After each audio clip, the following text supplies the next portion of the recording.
தந்தை, மகன், தூய ஆவியாரின் பெயராலே ஆமென். இயேசு கிறிஸ்துவின் அன்புமிக்க சகோதர சகோதரிகளை உங்கள் அனைவருக்கும் கிறிஸ்து இயேசுவின் அன்பு கலந்த வணக்கத்தை தெரிவித்துக் கொள்கின்றேன்.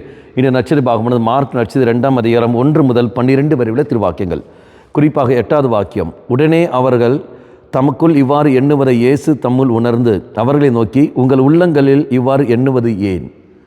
மக்கள் நாம் பார்க்கின்றோம், அவர்கள் எண்ணுவதை எல்லாம் தெய்வம் அறிந்திருக்கின்றார். அது நன்மையோ தீமையோ தெய்வம் அறிந்து அதுக்கேற்றபடி செயல்படுகின்றார். அப்போ நாம் ஒரு சத்தியத்தை அறிந்து கொள்ள வேண்டிய ஒரு விஷயம் ஒன்றே ஒன்றுதான். நம்முடைய உள்ளத்தின் எண்ணங்கள் எல்லாம் தெய்வம் அறிந்திருக்கின்றார். நீ நானும் எவ்வாறு சிந்திக்கின்றோம், எவ்வாறு செயல்படுகிறோம், தெய்வம் கண்டு கொண்டு இருக்கின்றார். நம்முடைய உள்ளத்தில் விருப்பங்கள், நம்முடைய உள்ளத்தில் எண்ணங்கள் நன்மையானதா தீமையானதா என்பதையும் வெளி உலகம் தெரியாது, அடுத்த மனிதனுக்கு தெரியாது, ஆனால் தெய்வம் கண்டு கொண்டிருக்கின்றார். அப்போ அந்த ஒரு பயம் நமக்கு இருக்கட்டும். ஆண்டவரே, நன்மை மட்டுமே நான் சிந்திக்கக்கூடிய சக்தி எனக்கு தந்துள்ளோம். தீய சிந்தனைகள் என்னை விட்டு நீங்கி போகட்டும், வெளிவேடம் என்னை விட்டு நீங்கி போகட்டும், போலியான வாழ்க்கை என்னை விட்டு நீங்கி போகட்டும். நான் உன்னை மட்டுமே மையப்படுத்தி கொண்டு நல்ல சிந்தனைகளோடு நல்ல எண்ணத்தோடு நாங்கள் வாழ எனக்கு சக்தியை தாரும் ஆண்டவரே சொல்லிக்கொண்டு இறை சன்னதியில் நம் அன்றாடி நாம் ஜெபிப்போம்.